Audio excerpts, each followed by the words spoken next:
What if a single knock on the door could change everything? What if the person you were never supposed to meet became the family you never knew you needed?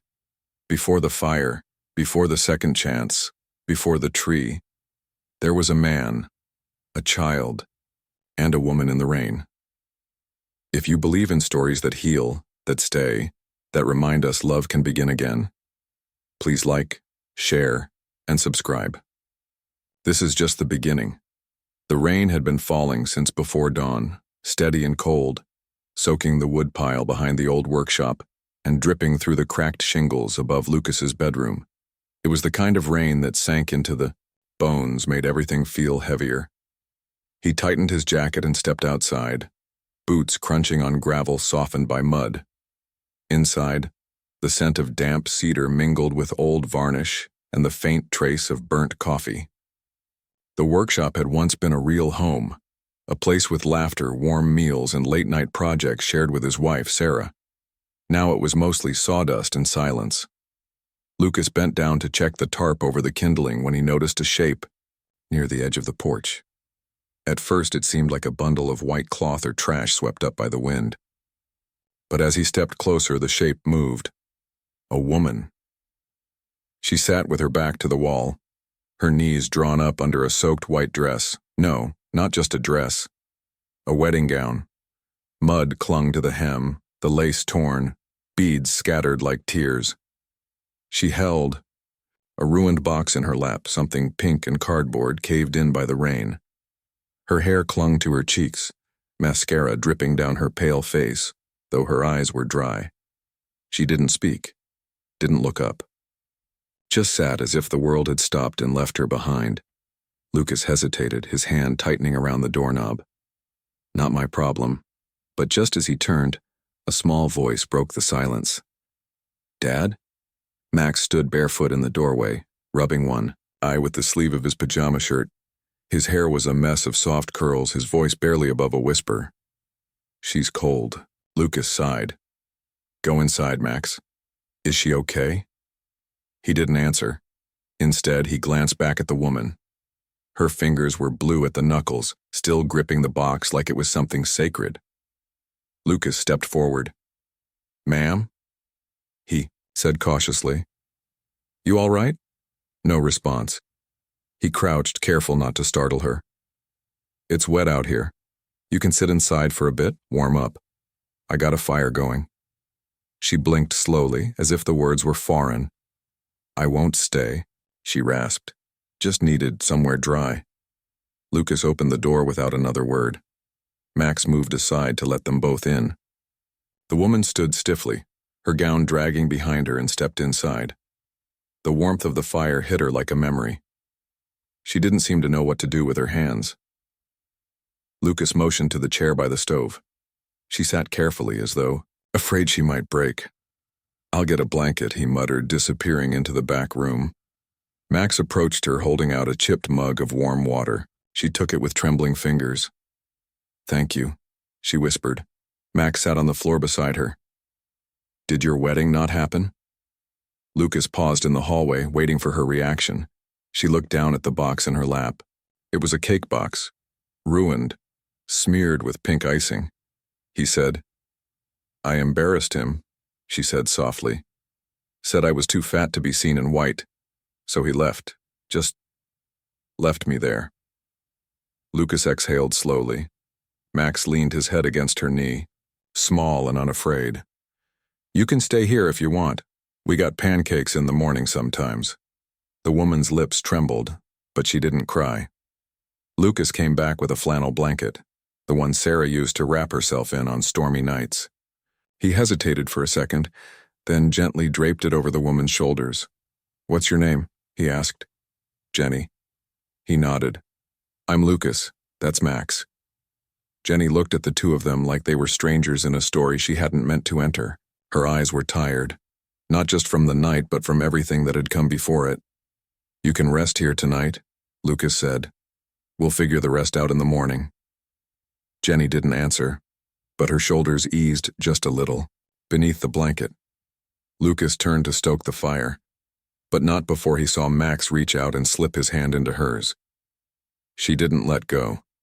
Lucas stared at the ceiling long after the fire died down. He hadn't meant to fall asleep in the old recliner, but the exhaustion had folded over him like the blanket he'd tossed at the stranger, now resting in the next room. Jenny. Her name drifted around his mind like sawdust in the morning light. Light he hadn't yet faced. He rose stiffly, bones creaking in protest. The workshop smelled of damp pine, old coffee, and something unfamiliar. Vanilla and sugar, soft and out of place. He found Max curled up in his little cot, blanket half kicked off, snoring softly. But the door to the guest room, the storage, room really, was still ajar. Jenny was there, asleep on the old cot with her back to the door, the blanket tucked around her with military precision. She hadn't moved much. On the nightstand beside her, the cake box still sat, soggy, collapsed like it had lost the will to stand. Lucas closed the door gently. In the kitchen, he started the percolator and cracked 2 eggs into the skillet. The familiar sounds grounded him, the hiss, the clatter, the smell of butter. He didn't want to admit how much steadier he felt doing something so simple. He set 3 plates instead of 2, then immediately cursed himself under his breath and put the 3rd one back. No, one night. That's all it was. But Max had already seen. He came in rubbing his eyes, yawning. "Are we making pancakes today?" Lucas hesitated. "Eggs and toast." Max frowned, then lit up. Jenny said she used to make cinnamon pancakes on Sundays. Lucas didn't answer. He slid toast onto a plate. A few minutes later, soft footsteps creaked down the hall. Jenny stood in the doorway, her hair brushed and pulled back, wearing one of Lucas's flannel shirts over her dress. She looked smaller somehow, less like a bride and more like a woman surviving the aftermath. "Morning," she said. Lucas nodded. "Coffee?" She smiled faintly. "Please." He poured her a cup, handed it over.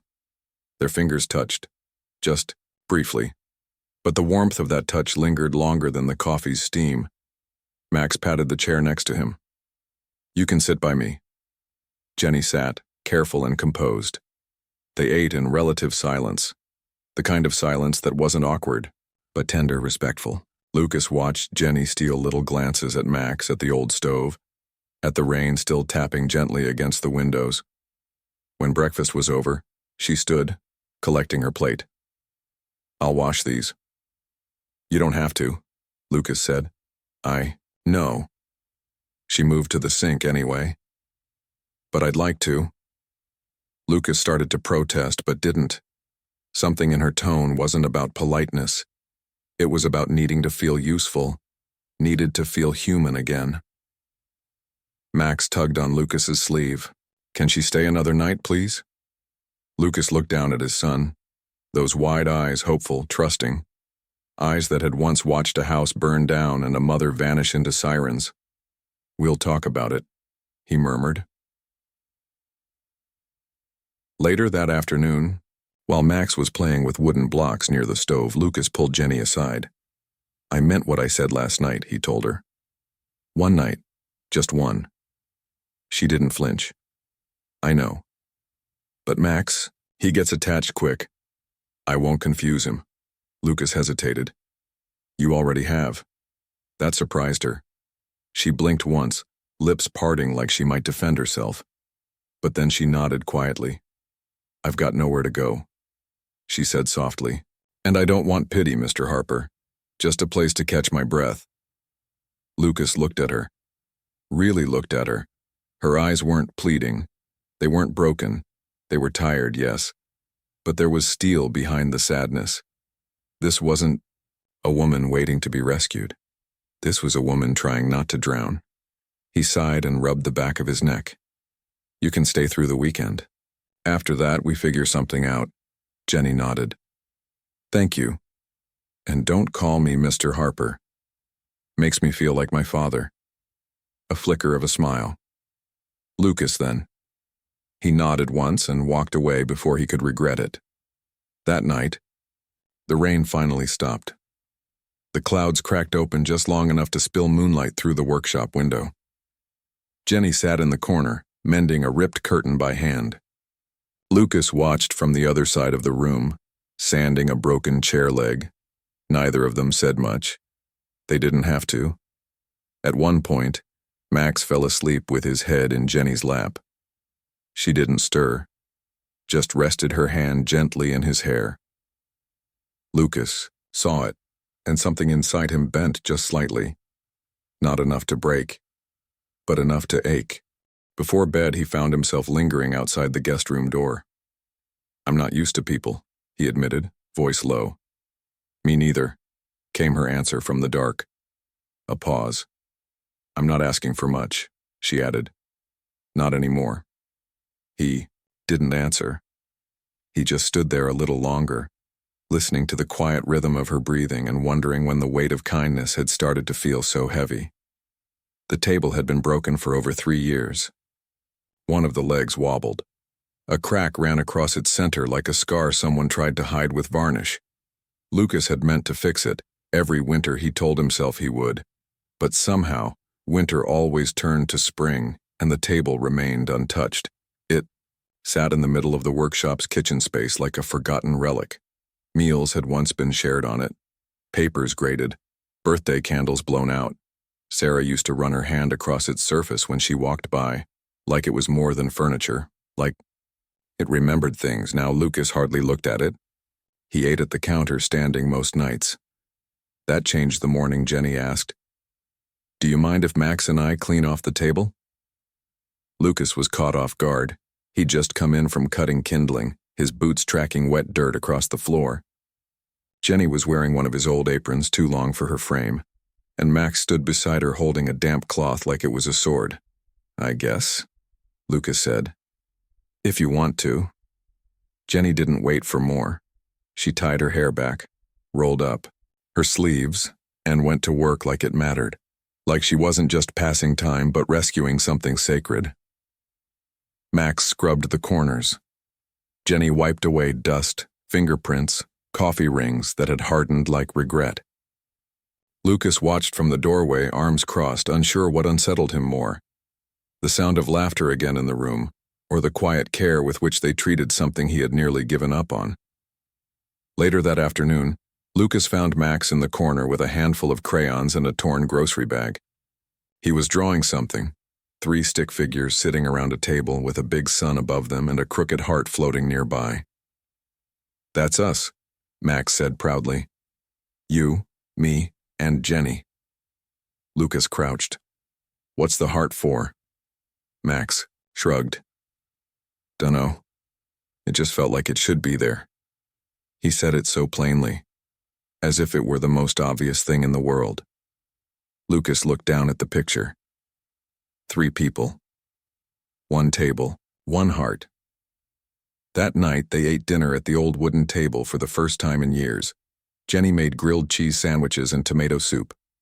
Max insisted on lighting a stub of a candle and placing it in the center, declaring it fancy. Lucas thought about objecting, about making some dry joke, but instead, he sat down quietly, hands resting on the worn edges of the table, the wood warm beneath his palms. They ate. They laughed. Max dipped his sandwich too far and splashed, soup on the edge. Jenny scolded him gently and wiped it clean. Lucas noticed her hands, small, quick, graceful in a quiet way. At one point, she looked up and met his gaze. "Thank you," she said, soft and steady, "for letting us stay." Lucas nodded, unsure of what to say. The truth was, he wasn't doing it for charity. He wasn't even sure he was doing it for Max anymore. There was something about the way she moved in the space, cautious but not afraid, grateful but not weak. She didn't fill the room like Sarah had. She didn't try to. But somehow, the room had grown larger since she'd been in it. After dinner, Max brought out his drawing and taped it to the fridge. "Family picture," he declared. Lucas looked away quickly, pretending to busy himself with dishes. Jenny didn't say anything. She just watched Max, her eyes soft and shimmering under the overhead light. The next morning, Lucas found Jenny sanding the rough edge of the table. She had borrowed his gloves, which were comically large on her hands, and she was humming a song he didn't recognize. "Wasn't planning on refinishing that," he said. She looked up, It deserves better. Lucas leaned against the doorway. You think a table can deserve anything? I think things that hold love for a long time start to carry weight. And scars. She ran her hand over a knot in the wood. Sometimes you just have to believe it's still worth saving. He didn't know how to answer that, so he didn't. Instead, he brought her a fresh cup of coffee and sat nearby while she worked. Neither of them spoke much. The hum of sandpaper, the smell of warm coffee, the rhythm of presence. It was enough. At lunch, Max climbed into his usual spot at the table and announced, I'm going to make a nameplate for this table. It needs a real name, like a pet. Lucas chuckled. And what would you name a table? Max thought for a moment. Maybe Hope, or Lucky, or Promise. Jenny looked at Lucas, a flicker of something unreadable in her eyes. Lucas nodded slowly. Promise, huh? Max beamed. Yeah, 'cause we all promised to sit here together again, even if we didn't say it. Lucas didn't argue. He couldn't, because somehow, in the sanding of old scars and the drawings taped to the fridge, something had shifted. The table wasn't just a table anymore, it was the beginning of something new, something that didn't ask for perfection, only presence. The days passed like smoke curling from a chimney, soft, slow, easy to miss if you weren't watching. Lucas wasn't sure when Jenny stopped feeling like a visitor. One morning he walked into the kitchen and found her humming while flipping pancakes, Max sitting cross-legged on the floor reading aloud from a book about space. The smell of cinnamon filled the room. It could have been a Sunday morning from another life, but it wasn't. It was borrowed peace. Lucas knew it. Still, he let it linger. The old curtain by the bedroom window had torn sometime during the storm last week. Lucas hadn't bothered fixing it, but Jenny had taken it down, washed it, and was now stitching the seam by hand. She sat on the back porch, sunlight brushing her cheek, the mended fabric pooling in her lap. Lucas watched her from the workshop window. Her focus was quiet, deliberate, like someone who had spent a long time surviving in silence. She didn't ask for praise, didn't expect thanks. But every corner of the house began to carry her fingerprints, subtle, careful, healing. When she looked up and caught his eye through the glass, she smiled faintly and returned to her needlework. Later, that afternoon, Lucas rolled up his sleeves to split firewood while Max ran around the yard chasing a dragonfly. Jenny stepped outside with lemonade and mismatched mugs. You work like someone trying not to think, she said, handing him a glass. Lucas wiped his brow with his forearm and took it. Aren't we all? She didn't respond right away. Then, she said, some of us stop trying, we just carry it. Lucas looked at her then, really looked. Beneath the softness in her voice was something heavy. Her eyes always carried a sort of stillness, like a lake after a storm. But today, that stillness looked deeper, colder. You want to talk about it? He asked. She hesitated, then shook her head. You already gave me a roof. That's more than most. Lucas wanted to press but didn't. Instead, he nodded and returned to the axe, splitting the next log clean through. That evening, after Max had gone to bed, Lucas found Jenny in the kitchen, staring at the old wooden table. Her hands traced the grain of the wood, fingers pausing on the scar that ran through its center. You know, she said quietly, my mother once told me I'd never be loved if I didn't lose weight. Lucas stilled. I was 15, she went on, and I had just been dumped before homecoming. I cried for hours. When I told her what happened, she didn't hug me. She said, well, maybe now you'll start trying. Lucas said nothing, just listened. Jenny's voice was calm, but Lucas heard the fracture in it. The effort it took to speak without shaking. I spent years chasing the kind of love I thought would prove her wrong. Quiet men, polished men, ones who said all the right things. They liked me when I was small. When I apologized for taking up space, she sat down slowly at the table. Brian, he said he loved me. Then he told me to switch to shakes before the wedding, that he didn't want people whispering when I walked down the aisle. Lucas felt his jaw tighten. Jenny looked up at him, eyes clear, but distant. I didn't run away from the church, Lucas. I waited. In the back room. Bouquet. In my lap. I waited until the music started and the officiant looked confused. And still I waited. Lucas sat across from her. And then? She gave a dry laugh. And then I realized no one was coming. Not for me. Not really. The silence between them stretched. It wasn't uncomfortable, just full. Waited. Lucas finally spoke. I wasn't at the church, but I showed up here, so did Max. Jenny smiled softly. You did. He nodded toward the table. And you made this damn table look alive again. So maybe that says something. She reached across the table, fingertips brushing the wood between them. It says maybe things can be mended even if the cracks still show. Lucas looked down at the scar across the table, then at the burn mark on his own forearm. He hadn't spoken about the fire in months. Maybe years. But somehow, sitting across from this woman who had been left in white lace and silence, it felt less like confession and more like permission. She was in the kitchen, he said, his voice low. Sarah. My wife. There was a smell. Electrical. I told her I'd check it out later. I was out back when it started. Jenny's gaze didn't shift. She just listened. I tried to get in, he continued. The smoke was thick. I couldn't find her. I barely got Max out. He was only 3. He rolled up his sleeve, revealing the burn scar. This is what I got for trying too late. Jenny reached across the table again. This time she didn't touch the wood. She touched his arm.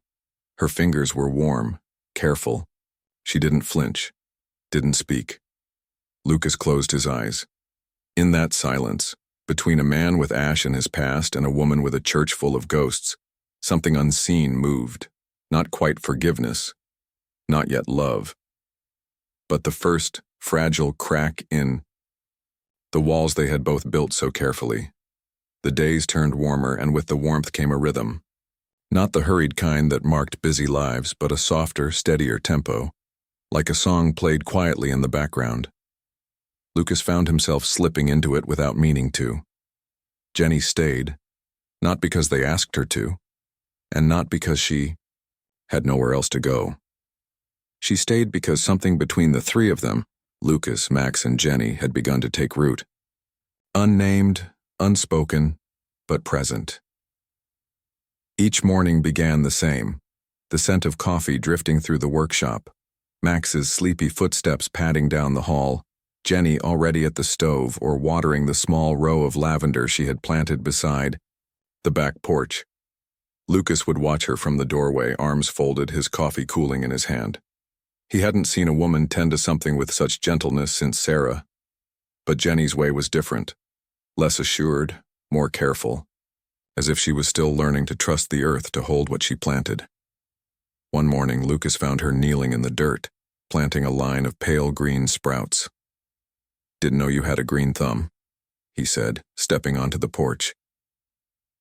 Jenny looked up, her hands covered in soil, a streak of dirt across her cheek.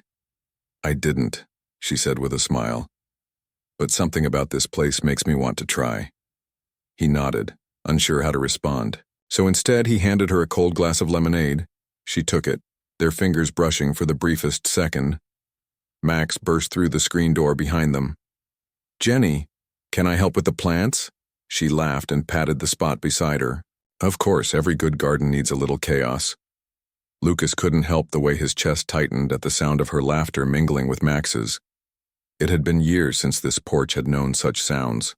The old wooden table had become their anchor. They ate every meal there now, no longer standing at the counter or balancing plates in the workshop. Max insisted they say something they were grateful for before dinner. Jenny always went last. I'm grateful for sunlight, she said one night. And for second chances. Max tilted his head. What was your first chance? Jenny smiled, faintly. I think I missed it. Lucas looked at her across the table, at the way candlelight caught the curve of her face, softened her shadows. He thought about the fire, about the years lost to grief and guilt. And he wondered, not for the first time, whether second chances were really given or simply found. That Saturday, they drove into town together. The hardware store was having a clearance sale, and Max needed new sneakers. Lucas hadn't walked through the center of town in months, not since he'd overheard a group of old friends whispering that it was a damn shame a man like that, letting everything fall apart. But with Jenny beside him and Max skipping ahead, Lucas felt different. Not proud, not whole, but steadier. The woman at the bakery smiled when she saw them. "Lucas Harper, haven't seen you in a while." He nodded. "Been busy." Her eyes shifted to Jenny, to Max holding her hand. "Family?" Lucas hesitated. Before he could answer, Max chimed in. "This is Jenny. She makes pancakes and grows flowers and fixes stuff." The woman laughed. "Sounds like you hit the jackpot." Lucas chuckled, embarrassed. Jenny said nothing, but her hand gently squeezed Max's. They bought 2 loaves of bread, a jar of peach jam, and a small wooden wind chime shaped like a tree. "For the porch," Max said, holding it up. When they returned home, Lucas watched Jenny hang the chime beside the lavender. The wind caught it gently, and its soft clinking sounded like a lullaby. That night, after Max had gone to sleep, Lucas and Jenny sat on the porch with mugs of tea. The stars were out, clear and unashamed. Crickets chirped in the grass. The lavender swayed. "You've changed this place," he said quietly. Jenny glanced at him. "I just planted flowers." "It's more than that." She looked down into her mug. "I didn't mean to stay, you know. I thought I'd be a burden. Another broken thing you didn't ask for." "You're not broken," he said. She didn't respond. He leaned forward. "Not to me." That made her look up. For a long moment, neither of them spoke. There was no need to. Lucas stood, walked inside, and came back with something wrapped in cloth. He laid it on the table between them. It was a carving knife. The handle, worn smooth by time. "I haven't used this in years," he said. "But I think I'd like to make something again." Jenny's brow furrowed. "What will you make?" Lucas looked at her, then toward the porch where Max's drawing still hung in the window. "A new table," he said. "Or maybe a bench. Something for the 3 of us." Jenny touched the carving knife, just lightly, then let her hand rest there. Borrowed peace, she thought, had never felt so much like home. Lucas first saw the car before he saw the man. A sleek, silver coupe, far too clean for these roads, glided down the gravel path toward the workshop. It stopped just outside the gate, its engine purring like a bored animal. Lucas set down his chisel, wiping his hands on his apron, already knowing this wouldn't be good. The door opened, and a man stepped out, tall, dressed in navy slacks and a pressed shirt that hadn't known dirt in its life. Sunglasses.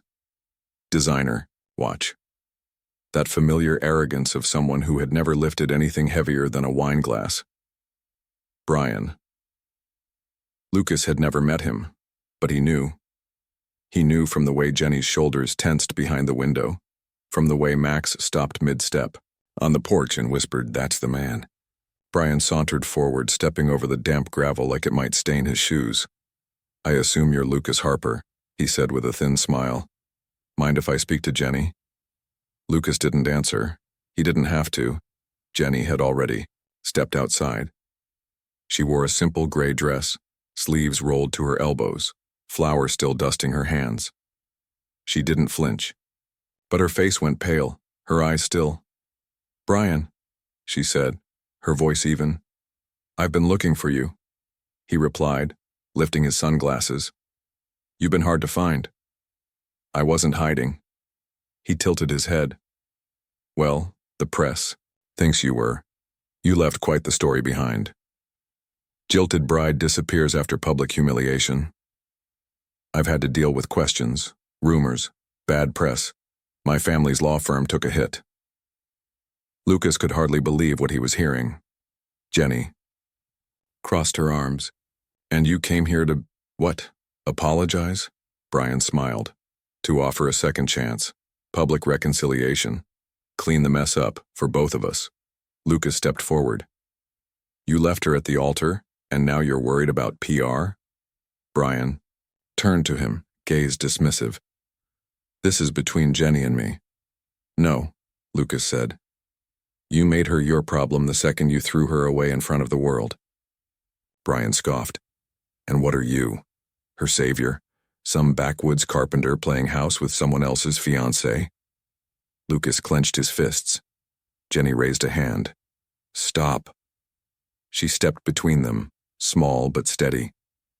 You don't get to talk to either of them like that, she said. You don't get to walk in here and pretend you didn't destroy something. Brian's voice hardened. You humiliated me, Jenny. You let yourself go. You refused to wear the dress I bought. You insisted on inviting You humiliated yourself, she said, trembling. You tried to marry a version of me that never existed. Silence fell like a dropped plate. Max stepped out the door then, barefoot, holding something in his hand. A drawing. The same one he'd made weeks ago of the three of them at the table. He walked straight up to Brian and held it out. This is my family now, he said quietly. Brian looked at the picture, then at Max, then at Jenny. Is this what you want? He asked her. A child? A broken-down man with a broken-down house? Jenny looked at Max, then at Lucas. Her voice didn't shake. Yes. Brian shook his head, half in disbelief. You're making a mistake. No, Lucas said. You did. Brian stared at him, at Jenny, and then, for the first time, at Max. The boy looked back, not afraid, but unmoved. Not angry. Just... Sure. Brian turned without another word, walked back to his car and drove away, his tires kicking up dust that quickly settled. That night, the house was unusually quiet. Jenny stood at the sink, washing the last of the dinner dishes. Her movement slow, measured. Lucas approached, dish towel in hand. You okay? She nodded. I think so. You didn't have to say what you did. I did. She set a plate on the rack. For me. For Max. Lucas dried his hands. He's proud of you. I'm not sure I did it for pride. She turned to him. I just wanted to be seen, for who I really am, not for who someone else decided I should be. Lucas didn't speak. He didn't need to. Instead, he took the dish towel from her hand and set it aside. He reached out, hesitating for just a second, then brushed a strand of hair from her cheek. She closed her eyes at the touch. I don't know how to do this, he admitted. Neither do I, she whispered. They stood there, not touching, not moving. Two people surrounded by the smell of lavender soap and warm bread and a quiet kind of trust. Max peeked from the hallway, then padded over and slipped between them. Lucas chuckled. Jenny bent down and kissed the top of Max's head. Can we still have pancakes tomorrow? The boy asked sleepily. Yes, she said, holding him close, always. Lucas reached out and pulled them both in, and for the first time in years he didn't feel afraid of what might come next. The morning after Brian left, the air felt different. Lucas woke early, stirred not by habit, but by a sense that something unseen had shifted. He sat at the edge of his cot for a long time, elbows on knees, staring at the calluses on his hands. His skin bore the proof of years working with wood and weather, but it was what lay under the skin that troubled him more. He had watched Jenny stand up for herself yesterday. He had watched Max stand up for them all. And he had realized something that both unsettled and steadied him. He wasn't afraid of losing anymore. He was afraid of never choosing. Jenny was outside, hanging laundry on the line. The sunlight caught the gold in her hair, and for a moment, she looked untouched by everything that had ever broken her. Lucas stepped out onto the porch, coffee in hand. You sleep at all? Some, she said. Kept hearing his voice, but quieter, like an echo. He nodded. She turned, folding a sheet. Do you regret it? Telling him off? I regret not doing it sooner, Lucas said. Jenny smiled, tired but true. So do I. They were quiet for a while, watching Max draw chalk shapes on the walkway. He'd been quieter too, but not in a sad way. In a thoughtful way, like he was building something in his mind and laying the bricks carefully. After lunch, Lucas went back to the workshop. He picked up the half-shaped table leg he had abandoned days ago and began carving again. This time not just to distract, but to build, to believe in building again. Then the knock came. Not at the door, at the garage wall. Sharp, repetitive, angry. Lucas opened the door cautiously and found two men standing there. One in a suit, lean and pale, the other in a sheriff's uniform. Lucas recognized Sheriff Marvin, the older man who'd once bought shelves from him, but his gaze today was uneasy. "Lucas Harper?" the suited man asked. "That's me. I'm Kyle Mason, legal counsel for the Dunwell family. Jenny Morris is being pursued for a civil defamation claim from Brian Dunwell. We have reason to believe she's residing here." Lucas stared at them, stunned. He's suing her? For slander, for reputational damage.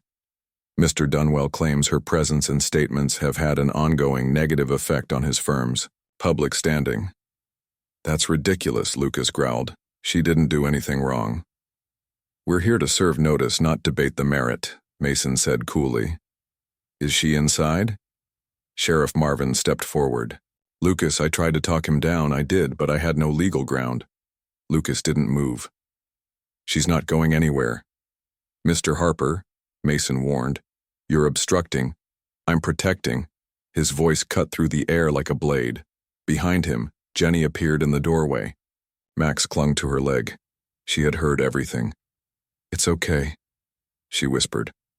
"I'll go. I'll face it." "No," Lucas said, turning to her. "You're not running again." She looked at him shaken. "But I can't drag you into this." "You didn't drag me anywhere," he said. "I walked into this, eyes open, and I'm not backing out now." He stepped forward between her and the two men, his voice low but firm. "You can take your notice, your lawsuit, and your arrogance and walk it right back to that man who left a woman crying in the rain. But if you try to take her out of here, you'll have to go through me. Through us." Max stepped beside Lucas, small but fierce. Sheriff Marvin looked down. Kyle let it go, but Mason didn't. Refusal to comply can be filed as obstruction. "I've already been burned once protecting someone I love," Lucas said, his voice rising. "If you think I'm afraid to do it again, you're dead wrong." The silence that followed was thick with meaning. Then slowly Mason turned and walked off, muttering something about legal escalation. Sheriff Marvin stayed a moment longer. "You did the right thing," the old sheriff said. "But be ready. People like Brian don't give up easy." Lucas nodded. "Neither do I." That night the house was quiet again. But it wasn't heavy. It was solid. Max had fallen asleep on the couch, his head in Jenny's lap. Jenny stared at the fire, her hand resting in Max's hair. Lucas sat beside her, close enough that their knees touched. "You didn't have to do that," she said softly. "Yes, I did. I don't want you hurt because of me." "You didn't hurt me," he replied. "You made me remember how to stand up again." Her eyes welled but didn't fall. Lucas reached for her hand and held it. No trembling, no hesitation. "I didn't choose the fire," he said, "but I can choose now. And I choose this, you, him, us." Jenny closed her eyes, then opened them again, clearer than before. "If I stay," she whispered, "you might lose more." "If I don't fight for this," he whispered back, "I've already lost everything." Outside, the wind picked up, rattling the wind chime shaped like a tree. Inside, 3 hearts sat around the old wooden table, one asleep, one healing, one finally wide open. And in that moment, there was nothing left to fear, only everything to keep. The fire didn't start with a bang or a scream. It began quietly. Lucas had stepped out to the shed just before dusk, looking for the sanding oil Jenny liked for the new tabletop. Max had fallen asleep on the couch after a long day of hammering nails into scrapwood forts, and Jenny was in the kitchen, humming as she stirred a pot of stew. It was the scent that warned him first. Sharp, bitter, unnatural, plastic. Then, smoke, dark and curling, spilling out from under the back porch door. Lucas dropped the canister and ran. "Jenny!" He burst through the side entrance and was hit with heat and confusion.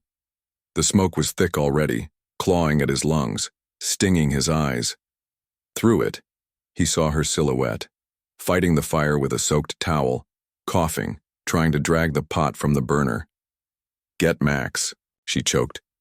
Lucas didn't argue. He ran straight into the living room, scooped Max into his arms, still dazed, still small, and rushed him out into the cool air. He laid the boy down gently in the grass, then turned back. The porch was fully engulfed now. Jenny was still inside. He didn't hesitate. He wrapped a damp shirt around his face, dropped to the floor, and crawled through the hallway. The walls glowed orange, shadows dancing like angry ghosts. The kitchen blazed at the edges, the cabinets melting, the floor popping and groaning beneath him. He saw her, collapsed near the pantry, her arm shielding her face. "Jenny!" She looked, up, eyes red but conscious. Lucas grabbed her, hauled her close. The heat clawed at them like it was alive, but he didn't let go. He half dragged, half carried her out, every muscle in his body screaming, lungs burning. The moment they cleared the threshold, the porch roof gave in behind them with a deafening crack. The flames roared into the night. It took 3 volunteer fire trucks and the whole town showing up to put the blaze out. By then, the kitchen was gone. Half the roof collapsed. The scent of charred wood hung thick in the air, smoke curling into the lavender patch Jenny had planted with such hope. The old wooden table, Promise, as Max had named it, was little more than a blackened skeleton. Lucas sat on the front step, shirt torn, arm bandaged, eyes glassy. Jenny sat beside him, her hands wrapped in gauze, face streaked with ash. Max curled between them, too tired to cry, too shaken to sleep. The sheriff arrived near midnight. "Likely electrical," he said, squatting down beside Lucas. "That old stove's wiring." "I'm sorry, son." Lucas only nodded. Jenny stared at the smoking rubble, her voice thin. "It was my fault. I was the one cooking." Lucas turned sharply. "No, don't." She looked at him, guilt clouding her face. "Everywhere I go, something burns. Someone gets hurt." He took her hand, gently, firmly. "You saved Max's heart," he said. "That's more than most people do in a lifetime." She trembled. "We have nothing left." Lucas looked at the ashes. He saw memories turn to embers. Sarah's laughter, Max's first drawing, Jenny's smile over tea. But then he looked at his son, and at Jenny. "We still have everything that matters." The next morning was cold and gray. The house smelled like sorrow. Lucas tried to clean, but every wet rag turned black with soot. Jenny tried to make toast over a camp stove, but her hands trembled too much. Max stayed wrapped in a blanket, drawing quietly in the corner. Lucas knelt beside him. "What are you drawing?" Max turned the page. A house. Smaller than before, but bright. And next to it, a big table with 3 chairs. In the corner, the words, "Start again." Lucas swallowed hard. Outside, a knock sounded on the side gate. It was the baker's wife holding a box of pastries. Behind her came the sheriff with a coil of wire. Then the town librarian with a toolbox. Then old Mr. Pruitt, the retired roofer, with a ladder on his shoulder. They didn't ask permission. They didn't wait. They just came. By noon, the yard buzzed with hammers and laughter and the sound of kindness. Someone brought bricks. Someone else brought paint. The preacher's son laid new floorboards. Jenny stood in the doorway, speechless. Lucas touched her shoulder. "You see," he said, "you didn't bring fire. You brought roots." She turned to him. "Why would they do this?" "Because I used to fix their chairs," he said. "And because people remember when you show up, even if you don't say much." She looked around, and for the first time since the fire, she smiled. A full, Real smile. That evening, the porch had a new frame. Jenny and Max sat on a pile of boards, sketching designs for the new table.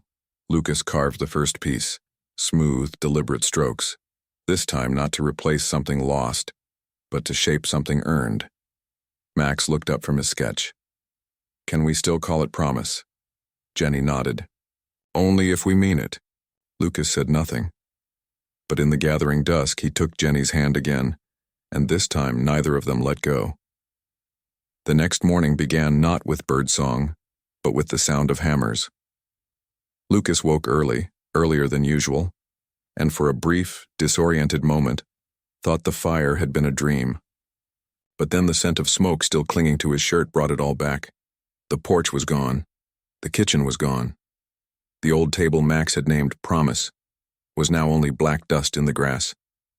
But outside, voices stirred. He stepped onto the damp front path barefoot, blinking into the soft light of early dawn. The sheriff was already out there, sleeves rolled, helping an older man set up scaffolding. Across the yard, the baker's wife was sweeping soot off bricks as if she were cleaning her own hearth, and someone had left a new hammer on the porch steps, with a note in looping cursive, "This town remembers. Build again." By noon, the Harper place was louder than it had ever been since Sarah died. A neighbor Lucas barely knew delivered fresh sandwiches. A boy from the local high school arrived with 3 buckets of nails and a box of donated tools. Jenny, bandages still on her hands, walked around refilling water cups, her face flushed with disbelief. "I don't know how to thank them," she whispered to Lucas. "You don't," he said. "You just show up again tomorrow. That's how it works." Jenny nodded, eyes glossy. Max was building something in the side yard with scrap wood. "A new chicken palace," he said, though they had no chickens. The boy had bounced back quicker than either of them. Children were like that. Their hearts cracked, but somehow they always reached for the light. Lucas found himself smiling more that day than he had in months. Not the forced kind. The kind that rose up from somewhere deep and unguarded. That afternoon, the new floor was laid. The porch frame took shape. Someone brought 3 mismatched chairs salvaged from a church basement, and Jenny scrubbed them clean on the lawn. Inside what remained of the house, Lucas opened the cupboard where Sarah's recipe cards had once been kept. He hadn't touched it in years. He found one. Smudged, faded, buttermilk biscuits, her handwriting. He held it for a long time, then he brought it out to Jenny. She didn't ask, just took it gently, held it against her chest and said, "I'll make them tomorrow." By sundown, the new beams were secured. The smell of sawdust mingled with fresh-cut lavender. The patch had miraculously survived the fire. Jenny tied ribbons to the edges. Max hung the wind chime again. It tinkled like soft bells, high and hopeful. They lit a lantern and set it in the window. Lucas sat with his back against the porch rail, the new table legs beside him, unassembled, but shaped with care. Sheriff Marvin sank into one of the lawn chairs with a groan. "You've got yourself a miracle brewing here, son." Lucas looked out over the yard, tools everywhere, boards stacked neatly, people chatting and laughing. He nodded. "It doesn't feel like mine." The sheriff grinned. "That's how you know it's real. Nothing worth keeping ever comes from just one pair of hands." He stood up, patting Lucas's shoulder. "Finish that table. It's time for new memories." That night they didn't sleep indoors. The back room still smelled of ash. So they dragged out sleeping bags onto the grass beside the lavender and under the stars. Max curled between them. Lucas stared at the sky. "I've never had a community like this," Jenny said quietly. Lucas turned toward her. "You built it without knowing." She shook her head. "All I did was stay." "Sometimes," he said, "that's the bravest thing." They lay there in silence for a while. Then Max whispered, voice half asleep, "Can we have our first meal at the new table when it's ready?" Jenny smiled. "Of course," Lucas said. "It might not be perfect." Max shrugged in the dark. "That's okay. We're not either." The next day they began assembling the new table. Lucas chose oak this time, stronger, heavier, more forgiving. Jenny helped sand the surface smooth, her hand still healing but determined. Max carved tiny flowers into one leg. "For Mama," he said. He meant Sarah. Jenny didn't correct him. They built it by hand without plans, just memory and hope. Each nail was set with care, each edge polished. And when it was done, they placed it in the center of the new kitchen, a room still unfinished but full of light. Jenny set down 3 mismatched plates. Max folded napkins, proudly crooked. Lucas lit a candle, just a small one, and set it at the center, promise reborn. They didn't say grace, not formally, but as they sat, forks in hand, eyes soft and full, Lucas realized they didn't need to. Everything unspoken between them was already holy. After dinner, Lucas stayed behind, running his hand along the tabletop. He felt every groove, every grain. This table had no history, no ghosts, but it had been built with pain, with kindness, with others. It was not just his. It was theirs. Jenny walked in quietly. She stood beside him, not saying anything. He looked at her, at the woman who had come to his porch in the rain, broken and quiet, at the woman who had made his son laugh again, who had helped rebuild a home from ash. He reached for her hand. She took it. They didn't need to speak, because some promises don't live in words. They live in wood, and kindness, and hands held beneath a soft kitchen light. The morning was cool, the sky soft with spring haze, and the new house smelled of fresh paint and warm bread. Lucas stood in the kitchen, coffee in hand, watching Max through the window. The boy was crouched beside a shallow hole in the yard, patting down dirt around the base of a young maple sapling. He'd been asking to plant it for weeks. "Trees grow slow," Max had said, "but they don't stop." Lucas smiled quietly, to himself. The boy had no idea how wise he sounded. Jenny walked in, barefoot, her hair loosely braided, sleeves rolled to her elbows. "I found the photo," she said, holding up a faded picture. Lucas, Sarah, and baby Max in front of the old table, back when it had gleamed with fresh varnish and memories unspoiled. He took the photo gently. "Hadn't seen that one in years." She watched him as he studied it. "You okay?" He nodded, then paused. "Yeah, I think I am." Jenny set a hand on his back, firm and steady. "We made it, didn't we?" Lucas turned to her. "We did, not all the way, but far enough to keep going." By late morning, the house had filled with quiet movement. Neighbors dropped by with a pie, a blanket, a folded prayer written in cursive on yellowed paper. Someone left 3 hand-carved wooden spoons on the porch. Max ran in and out, clutching a flower pot, a lopsided birdhouse, and a small bag of marbles. Lucas and Jenny set the table for lunch, this new table that now sat proudly in the middle of the kitchen, catching morning light like stained glass. No candles this time, just sunlight and the scent of biscuits. Jenny placed 3 plates. Max brought water in a glass pitcher and poured carefully. Lucas carried in the bread. It was simple, but perfect. They sat, hands resting near each other, heads slightly bowed without meaning to. And for a while, the only sound was the breeze shifting through the window screens. After lunch, Max pulled Jenny and Lucas outside to admire his tree. He had placed small rocks in a circle around the sapling and stuck a wooden sign beside it, scribbled in crooked letters, "Promise Tree." Jenny read it out loud, eyes misting. Lucas crouched beside his son. "Why that name?" Max shrugged. "'Cause we promised to be a family, so I planted it. Now it'll grow like us." Jenny knelt beside them and wrapped her arms around the boy. Lucas joined, folding both of them into his. And in that circle, something rooted deep, not in soil, but in hearts. That evening, after Max had gone to bed, Lucas stepped out onto the porch. The moon was bright, the wind chime sang low, and the stars, those quiet witnesses, blinked like old friends. Jenny came out a few minutes later, carrying 2 mugs of tea. She handed him one, then leaned against the porch beam beside him. For a long time, they just listened. The wind, the faint sound of Max talking in his sleep, the creak of the old rocking chair. Then Jenny said softly, "When I first got here, I didn't think I'd last a night." Lucas looked over at her, but she kept her eyes on the yard. "I thought I'd sleep, then leave before the sun came up," she continued. "I didn't want anyone to see me like that. Not again." He nodded, remembering the way she had looked that night, drenched, shivering, broken in places she hadn't dared show. "You never left," he said. "No," she smiled. "Because Max offered me tea, and you gave me silence, not judgment." He looked down at the mug in his hands. "I didn't have much else to give." Jenny turned to face him.